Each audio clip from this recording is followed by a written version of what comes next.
Hi, everyone, and welcome to PIA's The Break, our video series where we break down current issues affecting insurance agents and your clients. Today, we'll be discussing the New York Moratorium and changes to non-payment rules put in place in response to all the COVID-19 related closures and effects on businesses. To go over the top, to go into depth, we have our Director of Government Affairs, Brad Lachut. Hi, everybody. So I'll turn it over to Brad. And he can tell you all these new emergency rules that have been put into place in the recent weeks in response to the COVID-19 pandemic. Thanks, Claire.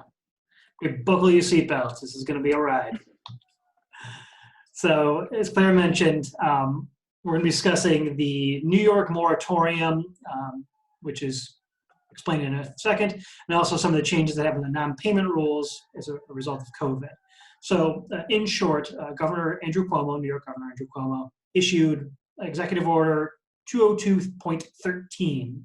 There's a long series of executive orders. This most recent executive order puts a moratorium on the cancellation, non-renewal, or conditional renewal of certain P&C policies.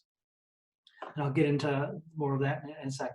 This would include any policies financed by premium finance companies for all those facing financial hardship due to the COVID-19 pandemic. It also extends a grace period for payments of premiums and fees for life insurance for all those facing hardship as well. This is pretty all-encompassing in terms of life and P&C policies. The moratorium only applies for P&C. The grace period applies for life insurance.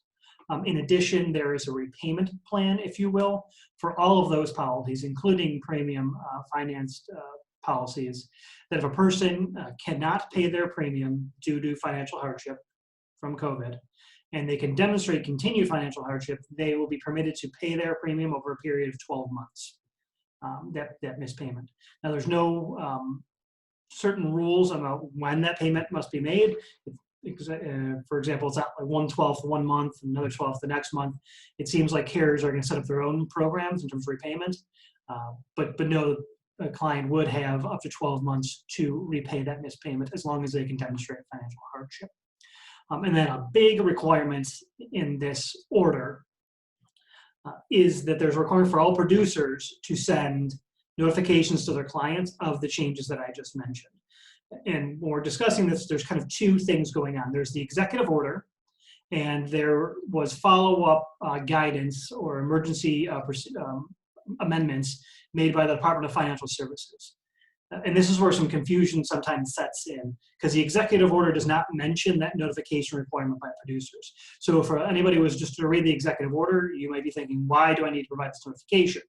The answer is because the DFS followed up the next day with more robust rules. Included in there was this notification requirement. So producers are required to send this notification by April 13th, which, as of recording this right now, it's about a week away. So a short time window for a return here to get these notices out. So who does this apply? We just saw what the order actually does. Probably a good question to ask is, which one of my policyholders, my clients, need to actually receive this notification? So it's all life, group life, and annuities, policies, and contracts. That's a pretty easy one. The personal or the P&C side gets a little bit more confusing. Personal lines pretty much is everything you would normally think of: auto, homeowners, renters insurance. Your typical personal lines P&C policies are included in this. This also includes policies that are financed by premium finance agencies as well. On the commercial side, it's a little bit different. Not all commercial policies are included under this moratorium or the non-payment rules. It only applies first to small businesses. I'll talk about that term in a second. And it includes P&C policies from commercial lines such as fire, property, commercial general liability, special multi-peril, medical malpractice, workers' comp, big one, commercial auto, and that would include delivery and for-hire vehicles, and then commercial umbrella insurance as well. And I mentioned this only applies to small business. Small business is defined by these DFS amendments as a business that is a resident, quote unquote, in New York State, is independently owned and operated, and employs 100 or fewer individuals. So if you don't meet that definition, this moratorium and these non-payment rules would not apply. If you do, then it would, again, with the caveat that I'll repeat probably 15 times, if I haven't already, is that the person is facing financial hardship due to COVID. That is seen repeatedly through the DFS amendments. So it's a key point, is that the financial hardship is necessary in order for the person to seek relief. So let's start with the payment plan real quick. This is probably the bigger piece in terms of it applies to all policies, whereas the moratorium only applies to P&C. Here with the repayment plan, the policyholder who misses a payment due to financial hardship as a result of COVID-19 will be able to pay the missed payment over a 12-month period. The policyholder must demonstrate current financial hardship as a result. So you kind of have a two-pronged thing.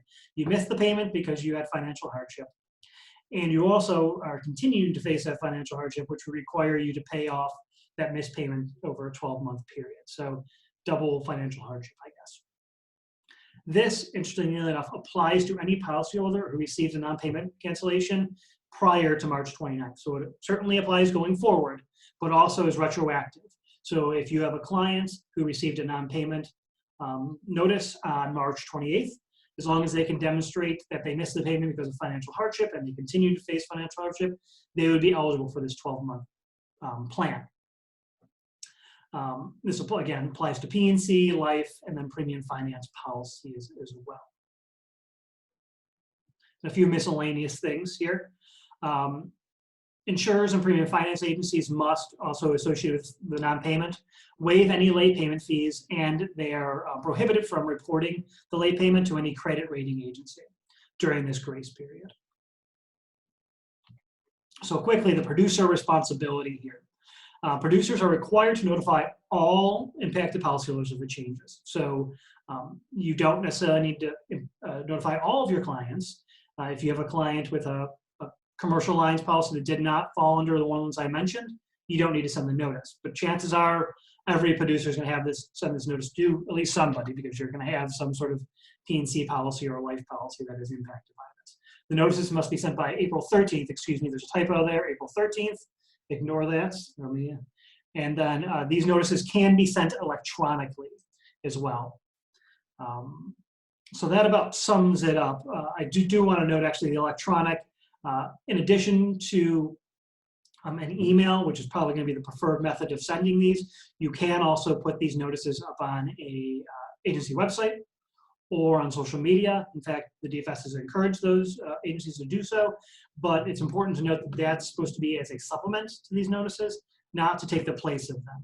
So you can't just post this on your Facebook page and then wash your hands of it. You do actually have to actively send a notification, and also are encouraged to put it up on social media and your website.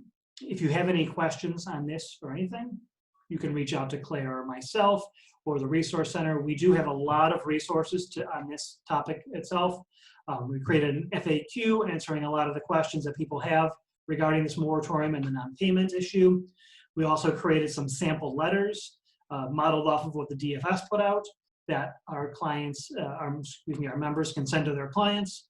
And we can also assist with sending those letters as well. Our design and prints team at PIA can actually send those notices out either electronically if you want to do it that way, or if you want to do the traditional mail route, you can do that as well, and we can help. So I would encourage you to reach out to PIA if you need assistance on any of this. So with that, why don't we just open it up? We're going to get nerdy here. Again, this is our nerdy segment of the show. So I'm going to give everybody, as I normally do, 3 seconds to sign off if you don't want to get nerdy. You've been warned. 1, 2, 3. All right, let's get nerdy. Claire, you got any questions for me? You're muted, by the way. Yeah, sorry, there were sirens going on, so I turned it off in the background. But so I guess I just have a couple questions. This is a lot of information and requirements, and sometimes what felt like different information coming out throughout the week. I guess my first is, does this apply? What happens if a carrier issues a cancellation, a non-renewal, or a conditional renewal during the 60-day grace period, or really in the next couple months? Yeah, so I guess there's a multi-factor way to answer that question. If the person has not demonstrated financial hardship, technically the notice would be valid. Again, this order is specific to those who have financial hardship. I'm going to assume that most people have had a financial hardship of some sort and can prove it, and it can be proven through a written statement to the carrier, so it's not a very heavy lift. So I'm going to assume that most people fall into the financial hardship camp. If that's the case, then the notice isn't good. It's not worth the paper that it's written on because carriers are prohibited from issuing any of those notices for at least the next 60 days for P&C. So so if the policy's up for renewal or expires at the end of April, it's now effectively the carrier can't cancel it? So yes, like as long as the financial hardship aspect is there, yes. And I will say there are, because this is fairly new, initial guidance was released yesterday too. There are some gray areas that certainly need to be worked out. As with anything, when you're putting out a blanket statement, you can't do this thing. There's always going to be gray areas.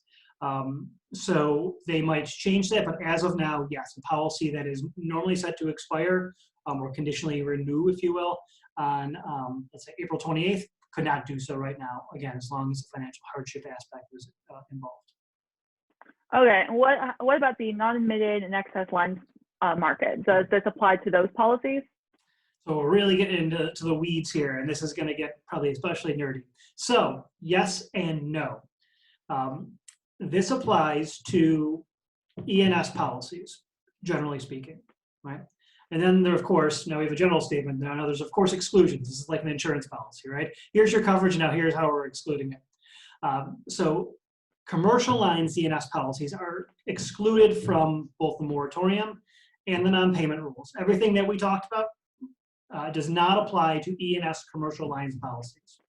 So if you have those, basically you could have stopped watching this 15 minutes ago or whatever it was, because it doesn't apply to those policies. However, it does apply to E&S personal lines policies. All of those rules apply to personal lines. So personal lines, yes. Commercial lines, no, for E&S policies. And what about the 12-month repayment plan for the non-admitted and E&S policies? Yep, same thing. So again, commercial lines, E&S, the repayment plan does not apply. For personal lines, it would. Now, some carriers might voluntarily follow this order, but they are not required to. So if you do have a good number of commercial lines E&S policies, I would certainly reach out to the carriers and find out if they are going to follow this guidance. And if they are not, find out if they do have any sort of worked out any sort of repayment plan or forgiveness thing, But no, these rules would not apply. Okay, what about non-resident licensees? So people out in Connecticut, New Hampshire, New Jersey who have New York non-resident license. Yep, so the DFS order just states licensed insurance producers. So that would apply to resident and non-resident alike. Now, I will say that the only people that the non-resident licensees have to contact, or I guess resident licensees as well, are those with New York policies. So if we have a New Jersey agent and they have a New Jersey policy and it happens to include incidental work in New York, that person would not need to receive this notice. It would only be for clients they have who have New York risks, New York policies. Great. Now I will note that Connecticut does have a similar grace period, mandatory grace period for insurers. We'll probably make a video about that one later in the week, but it does not require notification to all the policyholders. So there's not the proactive requirement on insurance producers. It still protects insurance policyholders from cancellation for non-payment due to financial hardship, but insurance producers don't have to do the notice requirement, unlike New York, where all the producers have to give this requirement for all the applicable policies. A little bit easier in Connecticut. Sounds right. Yeah. Yeah, and we'll see. I'm sure by the end of the week we'll have a much longer list of states. Right, exactly. And that's actually a good point. As of now, at least the states in the PI footprint, Northeast footprint, excuse me, only New York and Connecticut have put together a moratorium repayment plan sort of thing. I would anticipate other states will do the same, especially with how closely, for example, New Jersey, New York, and Connecticut have worked on putting similar measures in. I would be surprised if we don't see it in New Jersey at the very least. New Hampshire tends to march to the beat of their own drummer, so who knows? But yeah, I would, if I had to bet, I would say these other states will do this as well. All right, terrific. And we'll come out with information when those things come out, Yeah, those absolutely. executive orders get issued. So I think that's it for this topic. Thanks everyone for joining us. And again, if you have further questions or if you want PIA's assistance with sending out these notices, contact myself, Brad, or the PIA Resource Center. We can help you out with whatever you need. Great. Thank you, everybody. With our resources.